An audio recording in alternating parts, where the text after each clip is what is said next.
5ನೇ ತರಗತಿ. ಪಾಠ 2. ನದಿಯ ಅಳಲು. ಈ ಕೆಳಗಿನ ಪ್ರಶ್ನೆಗಳಿಗೆ ಉತ್ತರಿಸಿ. ಪ್ರಶ್ನೆ 1. ಯಾರಿಗೆ ಮಾಲಿನ್ಯದ ಸೋಂಕು ತಗುಲಿತು? ಉತ್ತರ: ನದಿಯಲ್ಲಿ ಸ್ನಾನ ಮಾಡಿದ ಮಕ್ಕಳಿಗೆ ಸೋಂಕು ತಗುಲಿತು. ಪ್ರಶ್ನೆ 2. ಗೆಳೆಯ ಗೆಳತಿಯರು ಎಲ್ಲಿ ಸ್ನಾನ ಮಾಡಿದರು? ಉತ್ತರ: ಗೆಳೆಯ ಗೆಳತಿಯರು ಊರಿನ ಪಕ್ಕದ ನದಿಯಲ್ಲಿ ಸ್ನಾನ ಮಾಡಿದರು. ಪ್ರಶ್ನೆ 3. ಸ್ನಾನ ಮಾಡಿದವರನ್ನು ಆಸ್ಪತ್ರೆಗೆ ಸೇರಿಸಿದವರು ಯಾರು? ಉತ್ತರ: ಸ್ನಾನ ಮಾಡಿದವರನ್ನು ಆಸ್ಪತ್ರೆಗೆ ಸೇರಿಸಿದವರು ಯಾರೋ ದಾರಿಹೋಕರು. ಪ್ರಶ್ನೆ 4.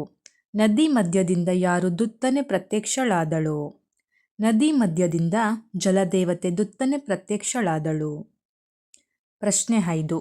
ಮಕ್ಕಳು ಯಾರ ಸಹಕಾರದೊಂದಿಗೆ ನದಿ ಸ್ವಚ್ಛತೆಯ ಜವಾಬ್ದಾರಿಯನ್ನು ವಹಿಸಿಕೊಂಡರು?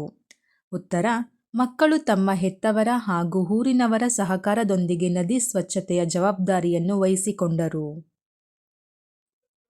ಕೆಳಗಿನ ಪ್ರಶ್ನೆಗಳಿಗೆ 2-3 ವಾಕ್ಯಗಳಲ್ಲಿ ಉತ್ತರಿಸಿ. ಪ್ರಶ್ನೆ 1. ಮಕ್ಕಳು ಏಕೆ ನದಿಯಲ್ಲಿ ಸ್ನಾನ ಮಾಡಿದರು?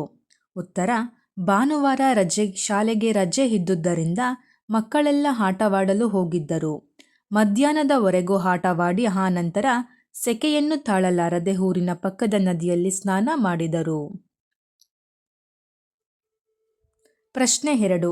ಸ್ನಾನದ ಬಳಿಕ ಮಕ್ಕಳ ಸ್ಥಿತಿ ಏನಾಗಿತ್ತು? ಉತ್ತರ: ಸ್ನಾನದ ಬಳಿಕ ಮಕ್ಕಳ ಮೈಮೇಲೆಲ್ಲ ದಪ್ಪ ದಪ್ಪ ಗುಳ್ಳೆಗಳು ಎದ್ದು ವಿಪರೀತ ತುರಿಕೆ ಪ್ರಾರಂಭವಾಯಿತು. ನೋವು ತಾಳಲಾರದೆ ದಂಡೆಯಲ್ಲಿ ಬಿದ್ದು ಹೊರಳಾಡಿದರು. ಪ್ರಶ್ನೆ 3. ರೆಹಮಾನ್ ಜಲದೇವತೆಗೆ ಏನೆಂದು ಹೇಳಿದ? ಉತ್ತರ: ರೆಹಮಾನ್ ಜಲದೇವತೆಗೆ ಈಗ ನೀನು ಕಲುಷಿತಗೊಂಡಿರುವೆ. ನಿನ್ನ ನೀರನ್ನು ಕುಡಿಯಬಾರದಂತೆ, ನಿನ್ನಲ್ಲಿ ಸ್ನಾನ ಮಾಡಬಾರದಂತೆ ವೈದ್ಯರೇ ನಮಗೆ ಈ ವಿಚಾರ ತಿಳಿಸಿದ್ದಾರೆ.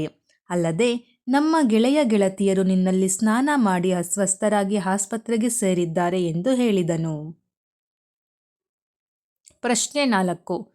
ನದಿ ಶುದ್ಧವಾಗಿ ಹರಿಯುವಂತಾಗಲು ಏನು ಮಾಡಬಹುದು? ಉತ್ತರ: ನದಿಗೆ ಯಾವುದೇ ಬಗೆಯ ಮಲಿನ ವಸ್ತು ಸೇರದಂತೆ ನೋಡಿಕೊಳ್ಳಬೇಕು.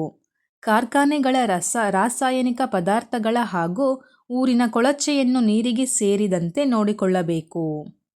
ನದಿಯ ಮೇಲಾಗುತ್ತಿರುವ ದೌರ್ಜನ್ಯ ಸಂಪೂರ್ಣವಾಗಿ ನಿಲ್ಲಬೇಕು. ಪ್ರಶ್ನೆ 5. ಜಲದೇವತೆ ನನಗಾಗಿ ನೀವೇನು ಮಾಡಬಲ್ಲಿರಿ ಎಂದು ನಿಮ್ಮ ಬಳಿ ಕೇಳಿದರೆ ನಿಮ್ಮ ಉತ್ತರವೇನು?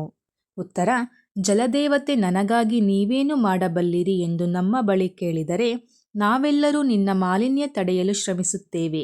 ಇಂದಿನಿಂದಲೇ ಪಣ ತೊಟ್ಟು ನಿನ್ನನ್ನು ಪರಿಶುದ್ಧವಾಗಿಡಲು ಪ್ರಯತ್ನಿಸುತ್ತೇವೆ ಮತ್ತು ಜನರಿಗೆ ಅರಿವು ಮೂಡಿಸಿ ನೀರಿನಲ್ಲಿ ಯಾವುದೇ ಬಗೆಯ ಮಲಿನ ವಸ್ತು ಹಾಕಬೇಡಿ ಎಂದು ಹೇಳುತ್ತೇನೆ. ಕೊಟ್ಟಿರುವ ಪದಗಳಲ್ಲಿ ಸರಿಯಾದ ಉತ್ತರ ಆಯ್ಕೆ ಮಾಡಿ ಬರೆಯಿರಿ. ಮಕ್ಕಳ ಮೈಮೇಲೆಲ್ಲ ದಪ್ಪ ದಪ್ಪ ಗುಳ್ಳೆಗಳು ಎದ್ದು ತುರಿಕೆ ಪ್ರಾರಂಭವಾಯಿತು. ಮಕ್ಕಳು ಬೆಳಗ್ಗೆ ಆಟವಾಡಲು ಹೋಗಿದ್ದರು. ಮಲಿನ ನದಿಯು ಮನುಷ್ಯರ ಜೀವಕ್ಕೆ ಅಪಾಯಕಾರಿ.